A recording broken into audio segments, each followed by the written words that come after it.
విధానంలో గ్రహించగలిగి ఉండాలి. You must not look at bad examples of preachers and follow them. బోధకులు ఎవరైతే చెడు మాదిరి కలిగి ఉంటున్నారో వాళ్ళని వెంబడించకూడదు, వాళ్ళని అనుసరించకూడదు. If you ever meet a preacher who loses his temper and gets angry, don't go anywhere near him. ఎప్పుడైనా ఏ బోధకుడైనా కోపపడి అరిచేస్తున్నాడు అనుకోండి, అట్లాంటి వ్యక్తికి మీరు సమీపంగా దగ్గరికి వెళ్ళకండి. Don't listen to him. అతను చెప్పేది కూడా వినకండి. If you ever see a preacher who is more interested in money than in leading people to godliness, don't go anywhere near that person. Don't listen to him. ప్రజలను భక్తి మార్గాల్లో నడిపించే దానికంటే డబ్బు మీద ఎక్కువ శ్రద్ధ కలిగినటువంటి బోధకుడు మీకు తారసిల్లితే ఇంకా అసలు అతను చెప్పేది వినకండి, అతను వెంబడించకండి. You must compare every preacher with Jesus Christ. ప్రతి బోధకుడిని యేసుక్రీస్తు ప్రభువారితో పోలుస్తూ ఉండాలి. That is what I did from my younger days. నా యవ్వన దశ నుండి కూడా అదే చేస్తూ వస్తున్నాను. Every preacher I heard in India, I would compare with Jesus Christ. ఇండియాలో ఉన్నటువంటి ప్రతి బోధకుడిని కూడా యేసుక్రీస్తు ప్రభువారితో పోలుస్తూ వస్తూ ఉండేవాడిని. Does he have the same values as Jesus? యేసుక్రీస్తు ప్రభువారు కలిగి ఉన్నటువంటి విలువలను వీళ్ళ నమ్మి అనుసరిస్తున్నారా? Does he live simply? సామాన్యమైన జీవితాన్ని జీవిస్తున్నారా? Does he hate money? డబ్బుని ద్వేషిస్తున్నారా? Does he believe in godliness and lead other people to godliness? దైవ భక్తిలో వాళ్ళు విశ్వసించి ఇతరులను కూడా దైవ భక్తిలో నడిపిస్తున్నారా? Is he a humble person? అతడు దీనుడైన వ్యక్తిగా ఉన్నాడా? Does he mingle with poor people or only with rich people? పేదవాళ్ళతో కలిసి తిరుగుతున్నాడా లేకుంటే ధనిక వర్గంలో వెళ్ళి వాళ్ళతో కలుస్తున్నాడా? These are the questions I used to ask myself. ఈ ప్రశ్నలు ఎప్పుడు నాకు నేను వేసుకునేవాడిని. And I met only one or two like that in this whole country. అసలు మొత్తం దేశమంతట్లో నాకు ఎవరో ఒకరిద్దరు కనపడ్డారు అట్లాంటి. I knew all the great preachers. నేను గొప్ప బోధకులు అందరూ ఎరుగుతున్నాను నేను. I never respected most of them.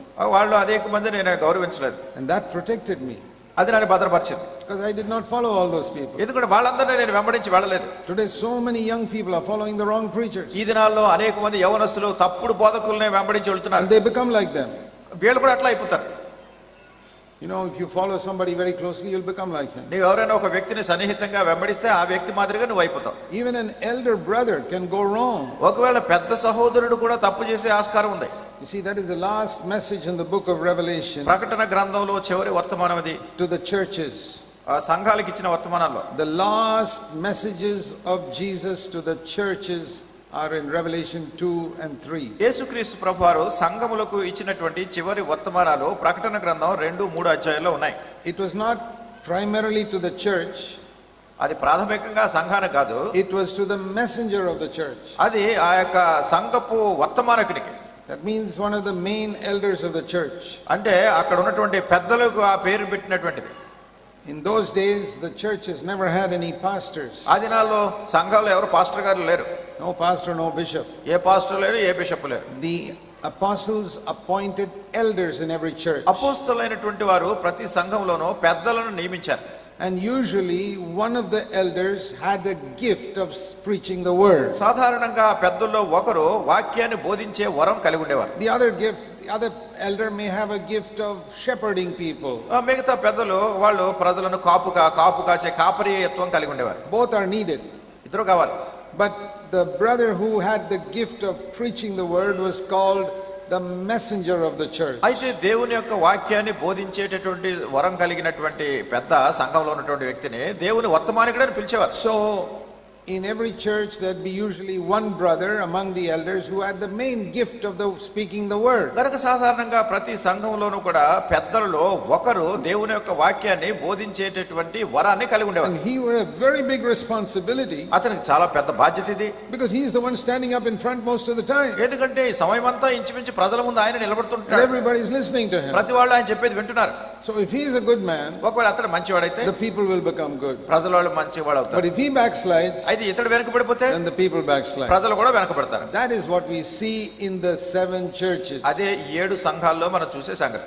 The Lord told the apostle John. ప్రభు అపోస్తలులైన యోహానుతో చెప్పినారు. The apostles were like people who had authority over many churches. ఈ అపోస్తలులైనటువంటి వారు అనేకమైనటువంటి సంఘముల మీద వీళ్ళ అధికారం కలిగినటువంటి వాళ్ళు. And they were elders to the elders of churches. ఆ సంఘంలో ఉన్నటువంటి పెద్దల మీద వీళ్ళు పెద్దలుగా ఉండేవారు. So John was like an apostle. గనుక ఈ యోహాను ఒక అపోస్తలుల మాదిరిగా ఉన్నాడు. And God told him, I want you to send a messenger to that messenger in that church. గనుక దేవుడు చెప్పాడు ఆ సంఘంలో ఉన్నటువంటి వర్తమానికునికి నువ్వు ఒక వర్తమానం పంపించాలని నేను అంటున్నాను. And to this one and this one, like that 7 churches. ఈయనకు వీళ్ళకి మొత్తం మీద 7 సంఘాలకి. And 5 of those elders were thoroughly backslidden. 5 పెద్దలు వాళ్ళల్లో చాలా వెనకబడిపోయారు. They were not all equally evil. వాళ్ళందరూ కూడా సమానంగా అందరూ కూడా ఒకే రకంగా చెడ్డవాళ్ళని కాదు. But one was more evil than the other. మరి ఒక వ్యక్తి వేరే వ్యక్తి కంటే ఇంకొంచెం తారతమ్యం కలిగి ఉన్నాడు. With 4 of those 5 backslidden elders, ఈ వెనకబడిపోయినటువంటి 5గురిలో 4 the Lord says there are some good things in you. ప్రభు అన్నారు మీలో కొన్ని మంచి సంగతులు ఉన్నాయి. But still this particular thing is bad in you. అయినప్పటికీ ఫలానా విషయం మీలో చాలా చెడ్డదిగా ఉంది. And because it is bad in you, it is affecting your church. ఇది చెడ్డదిగా ఉంది కనుక మీ సంఘానికి ఇది అపకీర్తిని తీసుకొస్తుంది, నష్టాన్ని తీసుకొస్తుంది. And then there was one elder in Laodicea. మరి లవోదికీయలో ఉన్నటువంటి సంఘపు పెద్ద, there was nothing good in him. అసలు వాళ్ళ మంచే లేదు.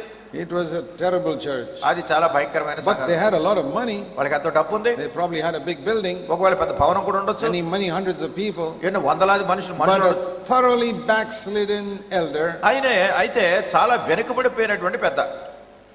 And backslidden people. ప్రజలు కూడా వెనుకబడిపోయిన ప్రజలు. And the Lord tells that church, ప్రభువు ఆ సంఘానికి చెప్తున్నారు, I'm standing at the door and knocking. నీ తలుపు వద్ద నిల్చుండి నేను తడుతున్నాను. Can you imagine Jesus standing at the door of a church knocking, trying to come inside? ఊహిస్తారా యేసుక్రీస్తు ప్రభువారు ఒక సంఘం దగ్గర నిలబడి వాళ్ళ తలుపు తడుతున్నారు, లోపలికి రావాలని కోరుతున్నారు. There are many churches like that today. ఈ దినాల్లో అనేకమైన సంఘాలు అట్లా ఉన్నాయి. They are reading the Bible and singing songs inside. లోపల చూస్తే వాళ్ళు బైబిల్ చదువుతున్నారు, పాటలు పాడుతున్నారు. But they don't obey the word of God. దేవుడి యొక్క వాక్యానికి మాత్రం they have no holiness in their life. వాళ్ళు పరిశుద్ధత లేదు, వాక్యానికి విధేయత లేదు. Most of the people are not born again. వాళ్ళు అనేకమంది తిరిగి జన్మించలేదు. And even those who are born again are backslidden. తిరిగి జన్మించిన వాళ్ళు కూడా వెనకబడిపోయారు. What is the result? ఏమిటి కారణం? Jesus is outside. అయితే దీని ఫలితం ఏమిటంటే యేసు ప్రభువారు బయట ఉన్నారు. But they are singing about Jesus inside. లోపల చూస్తే యేసు ప్రభువారి గురించే పాటలు పాడుతున్నారు. And he tells them, wake up, I am on the outside trying to come inside your church. ఆయన అంటున్నాడు, మీరు మేల్కొనండి, నేను బయట ఉన్నాను, లోపల రావాలనుకుంటున్నాను అంటున్నాడు. And the church is not willing to receive him. అయితే సంఘం ఆయన లోపలికి అంగీకరించడానికి సిద్ధంగా లేదు. So he says, if anyone will open the door, I'll come into him. కనుక ఆయన అంటున్నారు, ఎవరైనా కానీ తలుపు తీస్తే నేను తనలోకి వస్తాను. If the church does not open the door, maybe there are 1 or 2 people here who will open the door. ఒకవేళ సంఘం తలుపు తీయట్లేదు కానీ సంఘంలోనే ఒకరిద్దరు వాళ్ళ హృదయం తలుపు తీస్తారేమో. But there were 2 churches. అయితే 2 సంఘాలు ఉన్నాయి. In Smyrna and Philadelphia. స్మరణలోనో ఫిలదెల్ఫియాలోనో.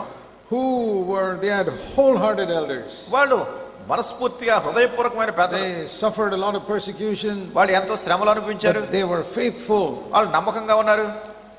And because they were faithful, వాళ్ళు నమ్మకంగా ఉన్నారు కనుక the church was also a good church. సంఘం కూడా చాలా మంచి సంఘంగా ఉండింది. See, very often a church becomes like its leader. చూడండి, చాలా తరచుగా సంఘము తన నాయకుడిని పోలి అట్లా అయిపోతుంది. See, sometimes I see some believers' children. నేను చూస్తాను కొన్నిసార్లు కొంతమంది విశ్వాసుల పిల్లలు, 3-4 children of the same family. ఒకే కుటుంబంలో 2-3 పిల్లలు ఉన్నారు అనుకోండి. All well behaved. అంతా చాలా మంచిగా ప్రవర్తిస్తారు. All very respectful to older people. మా పెద్దవాళ్ళకి చాలా గౌరవ మర్యాదలు ఇస్తారు. And what do I say? ఏమంటాను అప్పుడు నేను? I said these children must be having very good parents. నేను అనుకుంటాను ఈ పిల్లలకు బహుశా వీళ్ళు చాలా మంచి తల్లిదండ్రులు కలిగి ఉన్నారు. And then I see some children in other families. ఇంకా కొన్ని కుటుంబాల్లో కొంతమంది పిల్లలు చూస్తాను, 3-4 children. 3-4 పిల్లలు ఉన్నారు. They're all badly behaved. అంత వాళ్ళ ప్రవర్తన అంతా చెడ్డ ప్రవర్తన. They have no respect for older people. అసలు పెద్దవాళ్ళు అంటే గౌరవం లేదు. What do I say? ఏమంటాను? I don't say they are bad children. వీళ్ళు ఈ చెడు పిల్లలు అని చెప్పడానికి కారణం ఏంటి? Their parents are bad. తల్లిదండ్రులు సరిగా లేరు. They have not brought them up properly. పిల్లలు సరిగా పెంచలేదు. Because our children demonstrate what we have done as parents. మనం తల్లిదండ్రులుగా మనం ఏం చేస్తున్నామో దానినే మన పిల్లలు చూపిస్తూ ఉంటారు. If I can watch your children for one day, I can tell you what type of parents you are. నేను మీ పిల్లలు గనక ఒక రోజు గమనించి చూస్తే మీరు ఎట్లాంటి తల్లిదండ్రులు చెప్పేస్తాను. Because you can fool everybody in the church, but you can't fool your children. సంఘంలో ఉన్నటువంటి ప్రతి వాళ్ళని మీరు ఏదో మోసం చేసి పల్టీ కొట్టించవచ్చు కానీ మీ సొంత పిల్లల్ని పల్టీ కొట్టించలేరు కదా. They know. వాళ్ళు తెలుసు మీ సంగతి. They know how you live. మీరు ఎట్లా జీవిస్తున్నారో తెలుసు. They know how daddy and mommy speak to each other at home. అమ్మ నాన్న ఇంటి దగ్గర ఎలా మాట్లాడుకుంటున్నారో తెలుసు. The people in the church don't know that. సంఘంలో ఉన్న వాళ్ళకి సంగతి తెలియదు. They always see you speaking very nicely to each వాళ్ళందరూ other. చక్కగా మర్యాదగా మాట్లాడటం చూస్తారు ఇక్కడ. But in the home, the children hear the real person. ఇంటికి వెళ్ళిన తర్వాత ఈ తల్లిదండ్రుల వాస్తవ స్వరూపాలు చూస్తారు ఇక్కడ. So the way our children grow up is a demonstration of what we are ourselves. కనుక పిల్లలు ఎట్లా ఎదుగుతున్నారో పెరుగుతున్నారో అనేటటువంటిది మనం ఎట్లాంటి వాళ్ళమో చూపిస్తుంది. So we should not worry about what other people think about us. కనుక మన గురించి వేరే వాళ్ళు ఏమనుకుంటున్నారని మనం చింతపడద్దు. What do your children think about you? అసలు మీ పిల్లలు మిమ్మల్ని గురించి ఏమనుకుంటున్నారు? Sometimes children will speak the truth. కొన్నిసార్లు పిల్లలే సత్యం చెప్తారు. One sister once told me, ఒకసారి ఒక సహోదరి ఇట్లా చెప్పారు in one church, ఒక చర్చిలో, Said, Brother Zach, సోదరుడు జాక్ గారు, my 10-year-old daughter 10 సంవత్సరాల కుమార్తె comes and listens to you along with us. మాతో పాటు వచ్చి నీ ప్రసంగాలు వింటుందామే. And one day she heard you say that when you get angry, the devil is sitting on your head. ఒక రోజు మీరు చెప్పారు, మీ కోపం వచ్చినప్పుడు దయ్యం మీ తల మీద కూర్చుని ఉంటుందని. So one day I got angry with my husband. ఒక రోజు నేను నా భర్త మీద నా కోపం వచ్చింది. And my little 10-year-old girl said, 10 సంవత్సరాల కుమార్తె చెప్పింది, Mommy, Satan is sitting on your head now. అమ్మా ఇప్పుడు దయ్యం నీ తల మీద కూర్చుని ఉంది అన్నది. And she said, my 10-year-old girl helped me to repent. ఆమె అన్నది, నేను పశ్చాత్తాపడటానికే నా 10 సంవత్సరాల కుమార్తె నాకు సహాయం చేసింది అన్నది. Sometimes it is good to listen to our children. కానీ కొన్నిసార్లు మన పిల్లలు చెప్పింది వినడం కూడా చాలా మంచిది. So the church became like the elder. Elder is like a father and the children became like them. కనుక ఈ సంఘం అనేటటువంటిది ఆ సంఘపు పెద్ద తండ్రి లాంటి వాడు, సంఘంలో ఉన్నటువంటి వాళ్ళు పిల్లలు లాంటి వారు. ఈ పెద్ద ఎట్లా ఉంటాడు, సంఘం కూడా అట్లానే తయారవుతుంది. It's so difficult now to find godly people leading churches. ఈ దినాల్లో మరి సంఘాలు నడిపించేటటువంటి దైవజనులు కనుగొనడం చాలా కష్టమైపోయింది. If either they are interested in money or they are interested in honor and position. ఒకవేళ వాళ్ళు డబ్బు మీదన్నా శ్రద్ధ ఉండాలి, లేకుంటే వాళ్ళకి ఏదో ఘనత కావాలని, ఒక స్థానం కావాలని దాని మీదన్నా శ్రద్ధ ఉండాలి. Very difficult to find people who are not interested in money and not at all interested in honor or position or title or anything. డబ్బు మీద శ్రద్ధ లేనటువంటి వాళ్ళు, పేరు ప్రఖ్యాతులు, పదవులు, స్థానాల మీద శ్రద్ధ లేనటువంటి వాళ్ళు కనుగొనడం చాలా కష్టం. What shall young people do when they don't find good examples? కనుక యవనస్తులైనటువంటి వాళ్ళు సరైన మాదిరి వాళ్ళకు దొరకట్లేనప్పుడు ఏం చేయాలి? I tell them, don't get discouraged. నేనేం చెప్తానంటే, మీరే నిరుత్సాహపడద్దు. When I was a young Christian, నేను ఒక యవన క్రైస్తవుడిగా ఉన్నప్పుడు, I used to work in the Navy and I used to go to one assembly.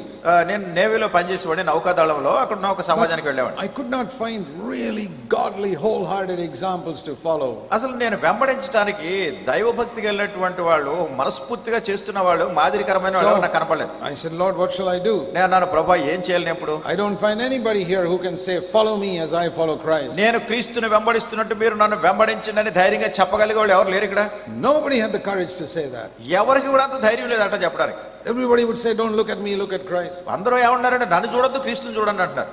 So I said, Lord, what shall I do? I don't find any good examples in the leaders of this church. కనుక ప్రభువా నాకు ఈ సంఘ నాయకుల్లో ఎవరో నాకు మాదిరి దొరకట్లేదు, ఏం చేయాలి నేను ఇప్పుడు? Sometimes people make that excuse. కొన్నిసార్లు ప్రజలు ఎట్లాంటి సాకు చెప్తారు. They come and tell me, oh, Brother Zach, there are no good leaders in our church. ఏమంటారంటే, సోదరుడు జాక్ గారు, మా సంఘంలో ఎవరు అట్లాంటి నాయకులు లేడంట. I say, I also faced that as a young man. నేనంటే నేను కూడా యవనస్తుడిగా పరిస్థితి ఎదుర్కొన్నాను. And the Lord said to me, ప్రభు నాకు చెప్పారు, if you don't find a man to follow, you look at me. నువ్వు అనుసరించడానికి ఒక వ్యక్తిని కనబడినప్పుడు నా వైపు చూడు. Look unto Jesus and run the race. యేసు వైపు చూస్తూ నీ పరుగును కొనసాగించు. One sentence helped me so much in my young days. ఆ ఒక్క మాట నేను యవనస్తుడిగా ఉన్నప్పుడు ఆ దినాల్లో నాకు ఎంత సహాయం చేసిందంటే, and I made a principle in my life. నా జీవితంలో ఒక నియమాన్ని ఏర్పరచుకున్నాను. If I find a godly man who is following Jesus, I will try to follow his example. యేసుక్రీస్తు ప్రభువాన్ని వెంబడించేటటువంటి దైవజనుడైనటువంటి వ్యక్తి నాకు ఒక మాదిరిగా కనబడితే నేను ఆయన మాదిరే వెంబడిస్తాను. But if I don't find such a man, ఒకవేళ అట్లాంటి వ్యక్తి నాకు కనబడకపోతే, then I will follow Jesus. నేను యేసు ప్రభువునే వెంబడిస్తాను అంతే. So you don't have an excuse. కనుక మీకు సాకు లేదు. If you don't find a godly man in your church, మీ సంఘంలో కనుక దైవజనుడు దొరకకపోతే, don't worry, Jesus is there. మీరేం కలవరపడద్దు, యేసు ప్రభువు ఉన్నారు. Look at him and follow him. ఆయన వైపు చూడండి, ఆయన వెంబడించండి. And once in a while, if you find a godly man who's following Jesus, ఒకవేళ అప్పుడప్పుడు ఎప్పుడైనా కానీ యేసు ప్రభువును వెంబడిస్తున్న దైవజనుడు ఎవరైనా who కనబడితే, can say like the apostle Paul, follow me as I follow Christ. అపోస్తలులైనటువంటి పౌలు వలె చెప్పగలిగినటువంటి వ్యక్తి ఎవరైనా, నేను క్రీస్తును పోలి నడుచుకున్నట్టు మీరు నన్ను పోలి నడుచుకోండి అని చెప్పగలిగే వ్యక్తి ఉంటే, then you're really blessed that you can see a man in flesh and blood who's following Jesus. రక్త మాంసాలతో అటువంటి వ్యక్తి, యేసు ప్రభువును వెంబడించే వ్యక్తిని కనబడడం అనేది గొప్ప ధన్యత. That will give you faith. అది నీకు విశ్వాసాన్ని ఇస్తుంది. If he can be like that, I can also be like that. అప్పుడు అనుకుంటావు, ఈయనే ఇలా వెంబడిస్తున్నప్పుడు నేను కూడా వెంబడించగలను. Yeah, we have to be a good example. కనుక మనం మంచి మాదిరిగా ఉండాలి.